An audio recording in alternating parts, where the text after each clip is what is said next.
Chapter 13. The Date. Corey was working at the kitchen table when Ben came down at 5:30 on Saturday morning to make coffee. "What are you doing up so early?" Ben asked. "I've got to have this done by Monday." "It's 5:30 in the morning." "I know, but I couldn't sleep." "Well, how's it going so far?" "I think I have a rough outline of what I want to say, but I need to be sure I have my facts straight. If I goof up on something, Mr. Kulex will jump all over me."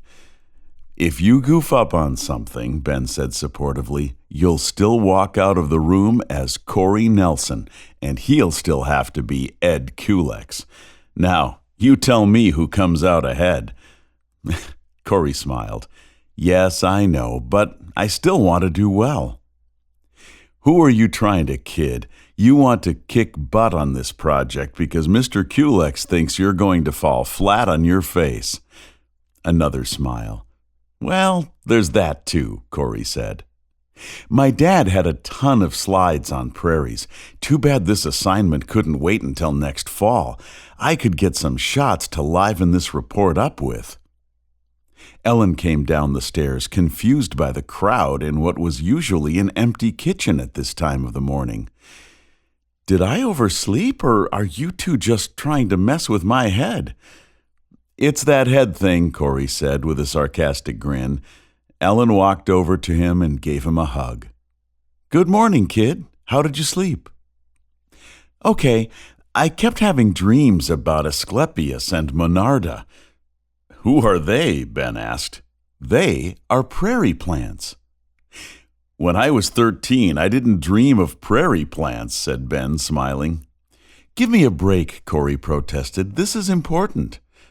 "Sorry, bud. I know it's important to you. Just keep working. I'll leave you alone." Ben turned to Ellen and said, "I've got to make a short run today, but I'll be back by supper." "You didn't have a run today," Ellen said. "This one just came up." Corey worked on his report without getting out of the chair once. Ellen put a plate of pancakes in front of him, and he ate it without looking. Scraps of paper littered the floor, and books were piled everywhere. Anything that could serve as a bookmark was wedged between the pages to keep some important fact handy. Ellen turned the radio on at 7. It was public radio. "Coming up next," the announcer said, "we'll take a look at the governor's plans to improve education in Wisconsin." "Why do you listen to that stuff?" Corey asked. "Hey, I learn all kinds of new things listening to this stuff," Ellen responded. "What's the big deal? If you want kids to learn, you drop them off in a prairie and say, 'Don't come back until you've learned something.' That's all there is to it." Ellen laughed. "That was quick. Now, can you solve the rest of the world's troubles?" "Sure, no problem. But can it wait until after I finish this report?" "How's it coming?" "Okay, I guess." Corey worked without a break until 10:30. Groaning as he got out of the chair for the first time all morning, he stretched and said, "That's enough for now. The first draft is done."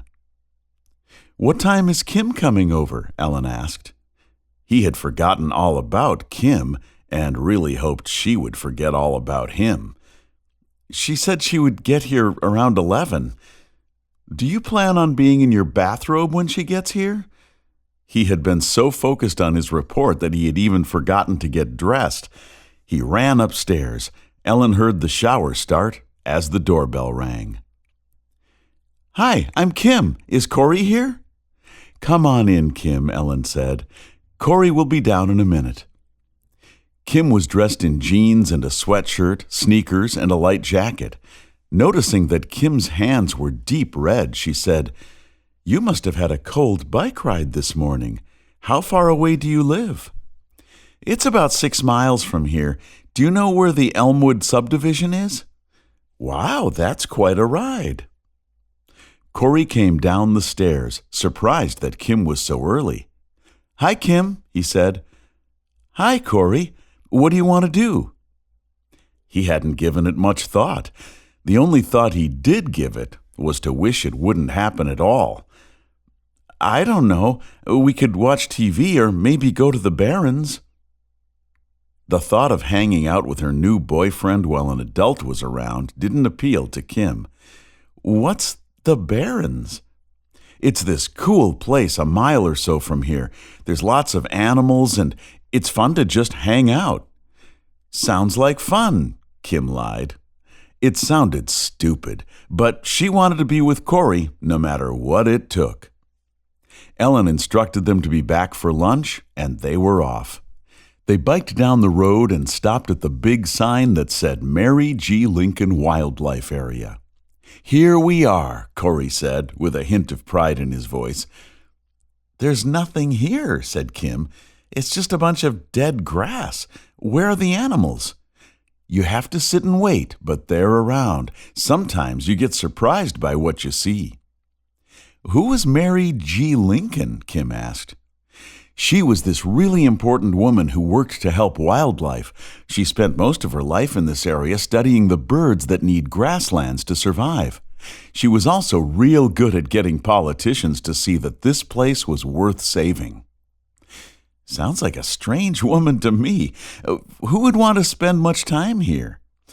Corey let that comment go without a reply. They set their bikes down near the sign and walked along the deer trail. Kim talked non-stop about school, about who was going out with whom, about how her mother always yelled at her. Corey tried to listen, but it was difficult. Normally when he was here, no one talked. It's not that it was quiet. There were always sounds, but he didn't have to listen to someone else. He liked the way he could tell what animals were around just by their sounds. Not today. Today, he had to listen to Kim. They kept hiking along the trail until they got to a stand of oak trees.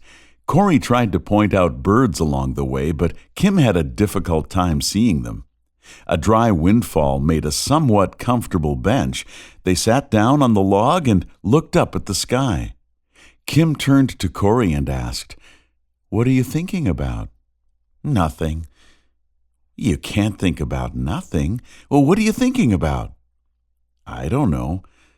"Look, if you're going to be my boyfriend, you have to be able to tell me what you're thinking." Corey wasn't sure he wanted to be Kim's boyfriend, but decided to take her challenge and tell her just what was on his mind. "I was thinking about how people don't know what they've got. People drive by the Barrens every day and have no idea how many different types of plants and animals are here." Kim was clearly annoyed. She had hoped to hear something more romantic from her boyfriend. "Are you going to kiss me or not?" "What?" "Don said that you wanted to kiss me." Again, he would have to have a talk with Don. "I don't know. I guess." Fear gripped him.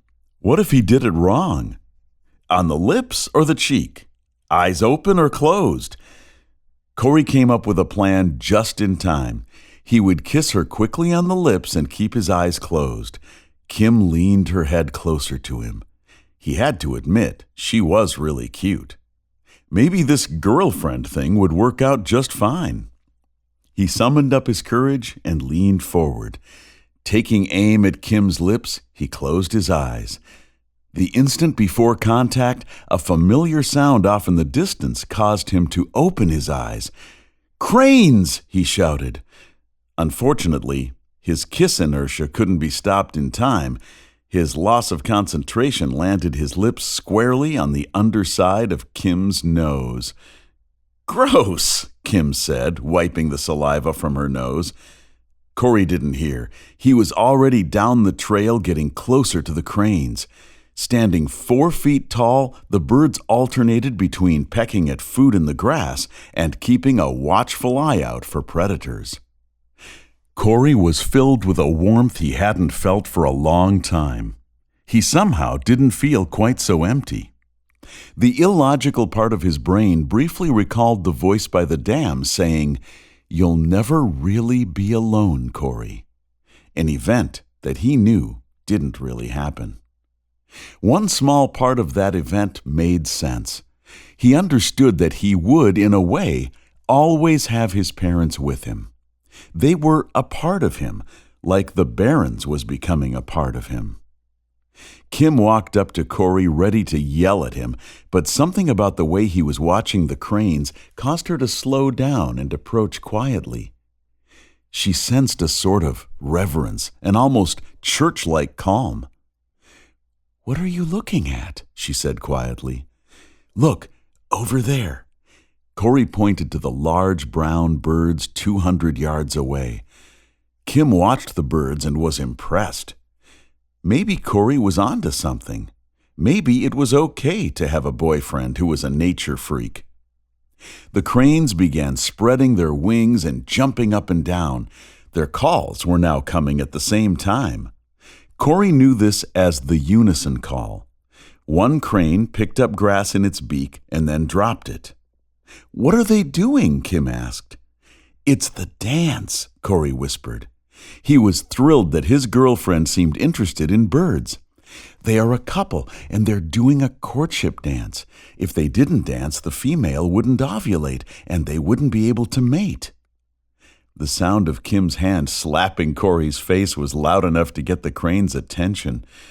"Corey Nelson, you are disgusting," Kim said as she stormed away. "What did I say?" he shouted. "You're sick, and I never want to talk to you again." Seconds later, Kim was too far away to respond. Although startled, the cranes didn't fly away. Corey was confused. The sound of the cranes quickly brought his attention back to the field. He watched for nearly an hour before the cranes wandered off behind some brush. Hunger and his report on prairies forced him to head home. He walked down the deer trail toward the sign and his bike. He could make out a truck or a car parked next to the sign. It was too far away to see clearly. Corey immediately thought of the unlocked bike. If it got stolen, he wouldn't know what to do. He began to run until he was close enough to make out the vehicle. It was the Blazer with the antenna sticking out of the roof. A woman sat behind the wheel as a man was digging around in the back of the car, as if looking for something. "Hey, cool car," Corey said as he got close. The man digging in the back of the car looked up. "Hey, is that your bike?" He sounded unfriendly. "Yeah." "This isn't a playground for you kids to trash," he said angrily. "I wasn't trashing a thing," Corey said defensively. "I was just walking around." The woman from the driver's seat got out and walked to the back of the car. Ignoring Corey as if he was an unfortunate interruption, she said, "Hey, Steve, did you hear those cranes calling?" "That was a unison call, and they're just on the other side of that stand of white oak," Corey said. The two visitors were surprised by Corey's knowledge of cranes. "How do you know about cranes?" the woman asked. "I've been watching cranes as long as I can remember. It gives me something to do when I get tired of trashing the place," Corey added sarcastically. "Okay, maybe I was wrong," the man said. "How about we start over? I'm Steve, and this is Wendy." "I'm Corey Nelson, and I live just down the road. What's with the antenna?" "It's nice to meet you, Corey," Wendy said. "We're tracking some birds with radio telemetry, so we need to use the dorky-looking antenna to find them." Corey couldn't help noticing that she was into birds, as well as good-looking. Maybe she should talk to Kim. "Cool. Are you grad students?"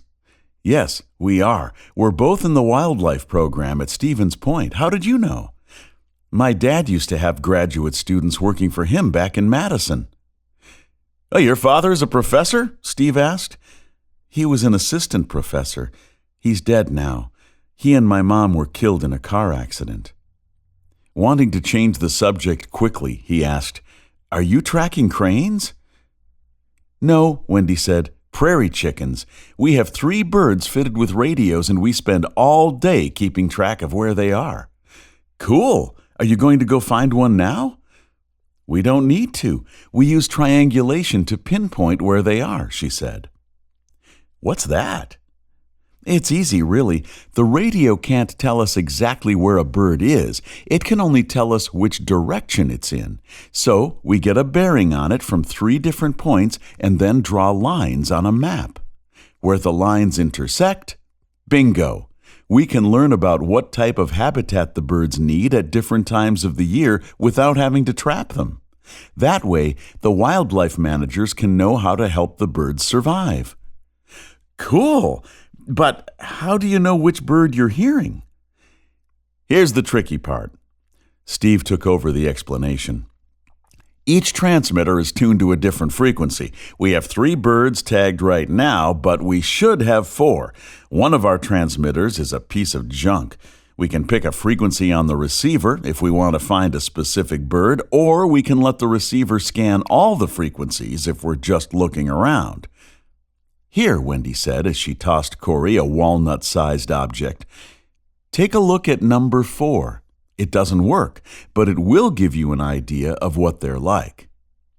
The transmitter was smaller than Corey had expected. Our supplier is sending us a replacement for that one. We've already told them we got rid of it. Why don't you take it to school and show your teachers? Way cool! Thanks a lot! I'm late for lunch, so I've got to get going. Will you be here again sometime? We're here all spring and off and on over the summer, Steve said. Cool. See you later. Take care, kid. Corey headed home, having lost 1 girlfriend who didn't care about birds and gained 2 friends who planned to make birds their career. He thought about the broken transmitter in his pocket. Maybe he could use it as a prop for his talk to make up for not having slides. Corey heard the cranes once more before pulling into the driveway. Each time he heard them, he knew he wasn't really alone. "Where's Kim?" Ellen asked as he walked in the door, and she decided to go home early. "Is everything all right?" "Yeah, I guess," Corey said. "Is Ben back yet?" "He should be back soon. You 2 are going to have to fend for yourselves tonight. I'm going out." "Okay," Corey said as he pulled out his books. "Leave that until later. You need to eat something or you'll starve to death. God only knows what Ben will be feeding you tonight." "Pizza!" "I'll leave that up to you 2. Corey ate a sandwich and gulped down a bowl of soup. He told Ellen all about Wendy and Steve and showed her the broken transmitter. Then it was back to the books. Corey was still working at 2 o'clock when Ben walked in the door carrying a paper bag. "Hey, bud, how'd the date go?" "It wasn't a date and not real well." That was all he said about Kim, but he filled Ben in on Steve and Wendy. Ben seemed much more impressed with the broken transmitter than Ellen. "Must be a guy thing," Ellen said. "How's the report coming?" "Okay. I've gotten the first draft done. I'm just working on adding the details. I'm thinking of working the transmitter into the report so I can use it as a prop. I've got to do something to make up for not having any prairie slides." Ben pulled a package the size of a cereal box out of the bag he was carrying and set it on the table. Corey recognized the handwriting on the slide tray box immediately. "These are my father's slides. How did you... You drove to Madison to get slides for my report?" "I called your grandma. She had a key to the storage locker. Can you use them?" Corey was speechless. Why on earth would Ben have given up one of his few days off to get these slides? "Thank you. You've just saved me a ton of work. Does that mean I can pull you away from this report tonight?" "What did you have in mind?" "I don't know. Ellen is going out with Karen for some type of girls' night out, so I thought we could have a guys' night, too. I was thinking of heading down to the YMCA. We could shoot some hoops, maybe swim, then grab a video and a pizza and head home." "Sounds good to me." Ellen left at 5, and the guys headed to the YMCA shortly after. Basketball lasted only long enough to find out that Corey couldn't dribble to save his life. Swimming was a different story. The kid was a fish. Ben could swim well enough to be safe in the water, but he was not going to set any records. Most of their time was spent horsing around in the pool, and twice Ben got talked to by the pimply-faced 17-year-old lifeguard. Back in the locker room, Ben said, "We have a great swim team in town. You should think about joining when you get into high school." "I'd like to, but who knows what town I'll be in when I'm in high school." Corey finished getting dressed, unaware of what he had just said. A wave of panic flashed through Ben. He felt as if he had walked over a frozen pond and heard the ice crack. Ben and Ellen had come to think of Corey as a permanent part of their lives. Corey knew only what he was told by social services. Any placement was temporary. Ben shook off his fear as the two of them left the locker room. The pizza selection was easy. Extra cheese, no mushrooms, and no olives. They agreed on that in a minute. The video was much harder to pick. Ben liked westerns. Corey wanted a nature documentary. They settled on some Knights of the Round Table video and then an action film about a submarine. Before the first movie was half over, the pizza was gone, proving much better than the film. "So, do I ever get to hear about you and Kim?" Ben asked. Not much to tell. She thought we were going out. I didn't. Now, I think we both agree we aren't. You know that if you ever need to talk about that stuff, I told you we had that in 5th grade. Yeah, and I also know what it was like to be 13. Answers you got when you were 10 aren't always good enough. Just know that there isn't anything you and I can't talk about. Anything? Anything. And you won't tell anyone or get mad?